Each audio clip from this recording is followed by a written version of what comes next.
Hello friends, welcome इस brand new episode में।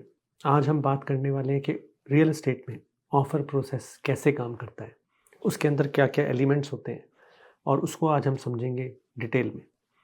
Let's get started.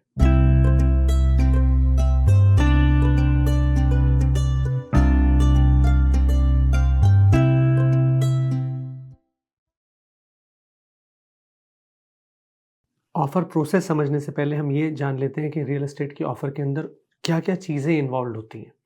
तो सबसे पहली चीज़ होती है डिपॉज़िट। जब हम कोई रियल एस्टेट परचेज़ करने के लिए ऑफ़र एग्रीमेंट बनाते हैं, तो उसके अंदर डिपॉज़िट की बहुत अहमियत है। डिपॉज़िट को हम गुड फेथ डिपॉज़िट भी बोलते हैं। वो ये बताता है कि बायर की सिंसियरिटी कितनी है प्रॉपर्टी की परचेज़ को लेकर। डिपॉज़िट एक बहुत इम्पोर्टेंट फैक्टर है किसी भी पर्टिकुलर ऑफ़र का। डिपॉज़िट अगर अच्छा हो, तो उससे ऑफ़र के अंदर वेटेज आ जाती है और ऑफ़र स्ट्रॉन्ग ऑफ़र दिखने लगता है। हम बात करते हैं कि ऑफ़र के अंदर मेंशन्ड होते हैं शैटल्स जो इंक्लूडेड है परचेज़ के अंदर, और फिक्सचर्स अगर कोई ऐसा फिक्सचर है जो इंक्लूडेड नहीं है। रियल एस्टेट एग्रीमेंट्स के अंदर बाय डिज़ाइन ये जो भी शैटल्स यानी जो भी चीज़ें, अगर मैं आपको समझाऊँ तो अगर प्रॉपर्टी को हम फ्लिप कर दें, तो जो चीज़ें गिर जाएँ नीचे उनको बोलते हैं शैटल्स, और जो चीज़ें ना गिरें फिक्स रहें प्रॉपर्टी से उनको बोलते हैं फिक्सचर्स। तो रियल एस्टेट एग्रीमेंट्स के अंदर by design it is assumed कि जो फिक्सचर्स हैं घर के, जब घर बिकता है, प्रॉपर्टी बिकती है, तो फिक्सचर्स साथ में आएँगे और जो शैटल्स हैं वो सारे के सारे चले जाएँगे, यानी सेलर्स शैटल सब ले जाएँगे अपने साथ। तो इसीलिए रियल एस्टेट एग्रीमेंट्स में, जैसे मैंने आपको अभी बताया, कि जो शैटल्स हैं वो हमेशा मेंशन करने चाहिए, और जो फिक्सचर्स हैं वो सेलर साइड से अगर कोई ऐसा फिक्सचर है जो वो लेके जाना चाहते हैं, जैसे कई बार कुछ इमोशनल अटैचमेंट है, कोई पर्टिकुलर शैंडलियर है जो उन्होंने कहीं से प्रोक्योर किया है, या फिर कोई गिफ्टेड शैंडलियर है and they want to take it along with them, तो उसमें सेलर को एग्रीमेंट के अंदर मेंशन करना चाहिए कि ये पर्टिकुलर फिक्सचर हम लेके जाएँगे, ये पर्टिकुलर मिरर हम लेके जाएँगे। ठीक इसी तरह शैटल्स, अगर आपने रियल एस्टेट एक्सपीरियंस किया हो तो हमेशा fridge, stove, washer, dryer, dish washer, ये सारी चीज़ें जो हैं हम लिखते हैं, क्योंकि ये सारे शैटल्स हैं जो घर के साथ हम एक्सपेक्ट करते हैं कि वो आएँ। कॉन्सेप्ट सेम है कि घर को अगर मैंने ऐसा अज़्यूम करो कि मैं इन्वर्ट कर दिया, तो जो चीज़ें निकल जाएँ वो सारे शैटल्स हैं, और जो चीज़ें चिपकी रहें घर के साथ, फिक्स रहें, उन्हें फिक्सचर्स बोलते हैं। फिक्सचर्स सारे घर में आएँगे और शैटल्स को आपको स्पेसिफ़ाई करना पड़ेगा। बोथ एग्रीमेंट के साथ, परचेज़ के साथ इंक्लूड करने के लिए भी, और अगर नहीं इंक्लूड करने, उसके अंदर नहीं है, तो फिर वो बाय ऑल मीन्स शैटल्स सेलर्स लेके जा सकते हैं अपने साथ। कंटिंजेंसीज़ यानी कंडीशंस, वो कंडीशंस जिनको अगर फुलफ़िल ना करें तो ऑफ़र कंप्लीट नहीं होता, यानी ऑफ़र फ़र्म नहीं होता। ऑफ़र फ़र्म नहीं होता मतलब there is really offer doesn't happen between the seller and buyer, and the buyer can potentially back out from the offer just because they had contingencies और conditions जो fulfill नहीं हो पाई। उनमें दो सबसे बड़ी और सबसे इम्पॉर्टेंट contingencies हैं, फाइनेंस की और इंस्पेक्शन की।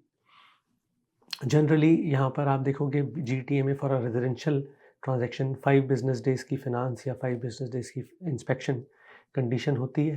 फाइनेंस के अंदर as a buyer it gives you ability and opportunity कि आप अपने बैंक के साथ प्रॉपर्टी के ऊपर अप्रूवल प्रोसेस पे काम कर सकें और इंश्योर कर सकें कि आप as far as the funding और lending of the property is concerned, you are good and everything is hunky dory. दूसरा है इंस्पेक्शन का। जैसे आप देख सकते हो, यहाँ पर हमने पहले इसके ऊपर एक ब्लॉग भी किया था। इंस्पेक्शन बहुत ही ज़्यादा क्रिटिकल आस्पेक्ट है घर को परचेज़ करने के लिए, specially since is the biggest asset one can buy. इसीलिए इंस्पेक्शन को हमें बिल्कुल भी हल्के में नहीं लेना चाहिए, और इंस्पेक्शन कोशिश करनी चाहिए कि हम हमेशा कराएँ जहाँ तक हो सके पॉसिबल। अगर बहुत एग्रेसिव मार्केट है और फर्म ऑफ़र ही जा रहे हैं, तो उस केस में हम इंस्पेक्शन करा सकते हैं पहले से और in advance of the offer date, ताकि हम प्रिपेयर्ड रहें ऑफ़र डेट पे। In case we desire we can put a clean offer because we already know about the property. चौथा आस्पेक्ट, जो इम्पॉर्टेंट आस्पेक्ट है किसी भी एग्रीमेंट का, वो है कंप्लीशन डेट। कंप्लीशन डेट भी बहुत इंपॉर्टेंट है जब हम नेगोशिएट करते हैं रियल एस्टेट ट्रांजैक्शंस को। कंप्लीशन डेट सेलर के लिए कितनी इंपॉर्टेंट है, इंश्योर करना एज अ बायर, अगर मैं बायर हूँ, कि मैं वो डेट दूँ ताकि मेरे ऑफ़र की वेट बढ़ जाए। और अगर मेरे लिए कंप्लीशन डेट बहुत इंपॉर्टेंट है, मैं एक स्पेसिफिक डेट से पहले क्लोज़ नहीं कर सकता, तो फिर मैं देखूँ कि मेरे बाकी एलिमेंट्स जो ऑफ़र में, मैं उनको किसी तरीके से अपलिफ्ट करूँ ताकि मेरे को कंप्लीशन डेट वो मिल जाए जो मुझे चाहिए।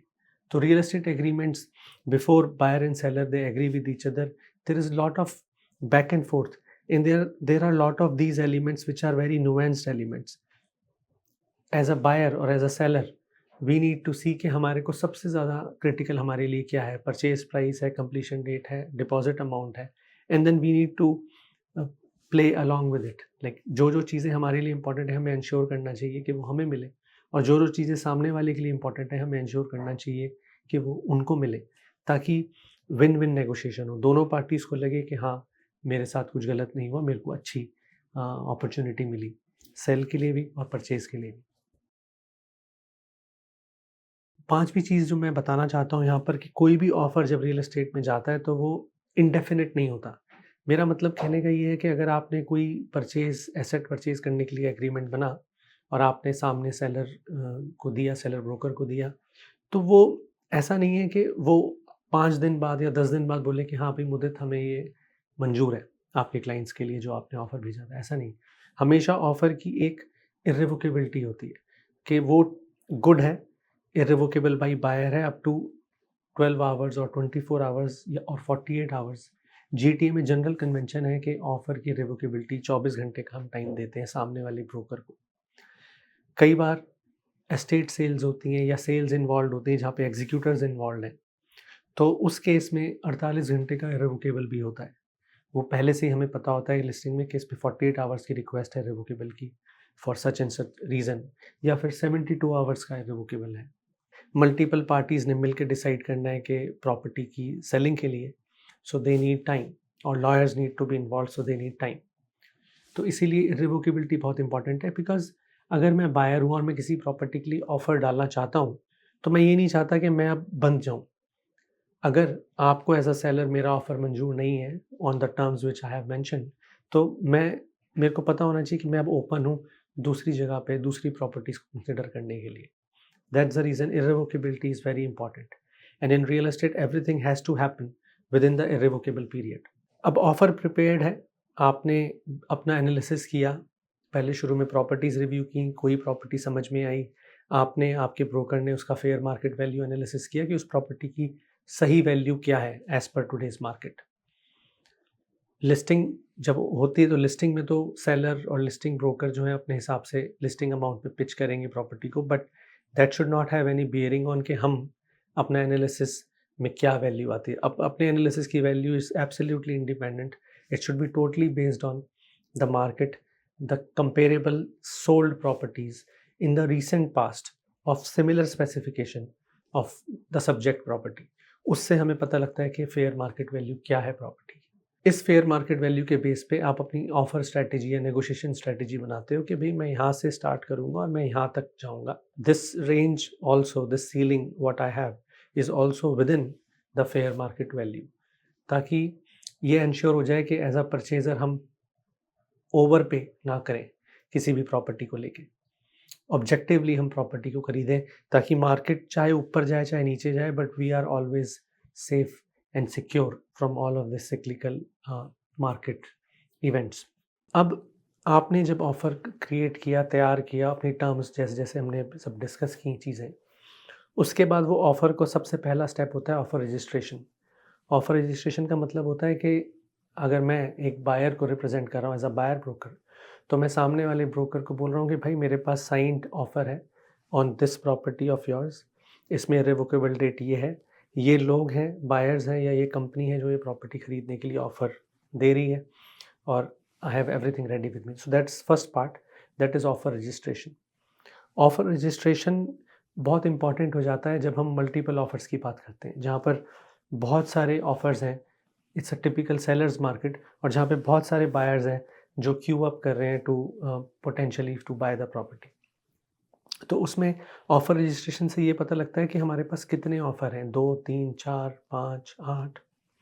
और ऑफ़र रजिस्ट्रेशन से इंटेंट क्लियर होता है कि as a buyer there is a person as a buyer who is willing to put an offer and they do have a signed offer on my property as a seller.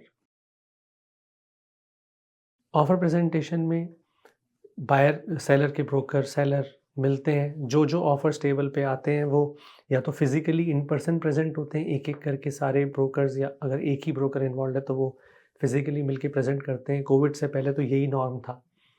Always we use to have a physical in person offer presentation, भले ही single offer हो या फिर multiple offers हो, आमने सामने हम मिलके ऑफर प्रेजेंट करते थे।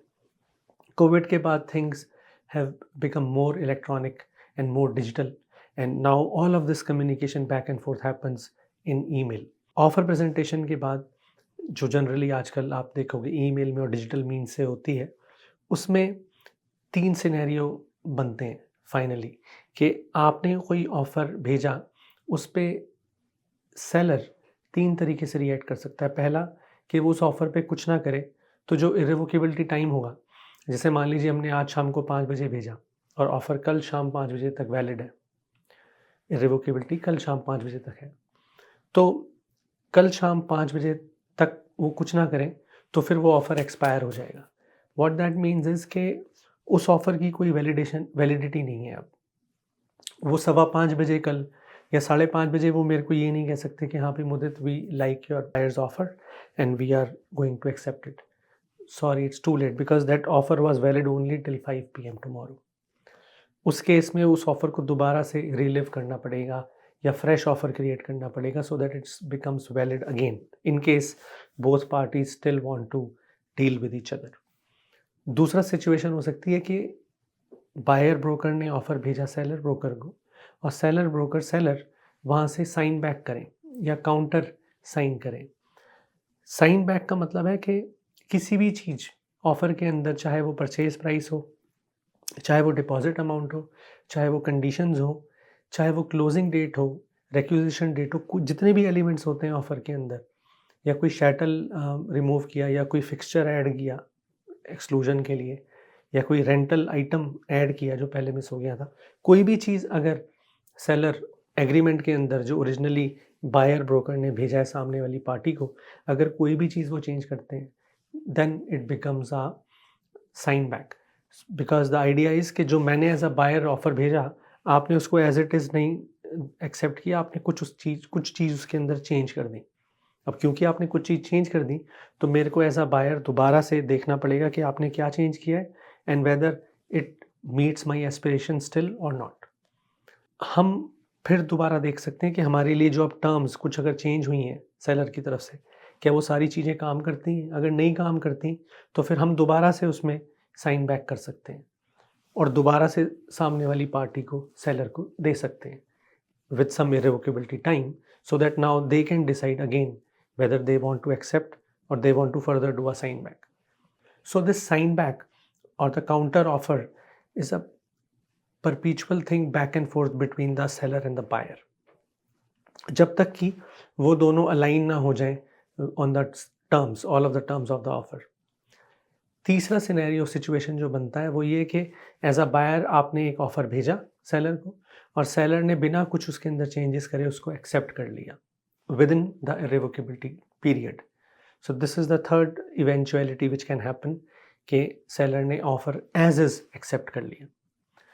अगर आपको रियल एस्टेट में कोई भी क्वेश्चन या क्वेरी हो, तो reach out and our team here at Elixir is will be more than happy to help. और अगर कोई और टॉपिक है जिसके बारे में आप चाहते हो कि मैं बात करूं, तो ज़रूर आप शो नोट्स में और डिस्क्रिप्शन में डालो, और मैं पूरी कोशिश करूंगा उसके ऊपर बात करने की। Thank you so much, take care and stay safe, bye.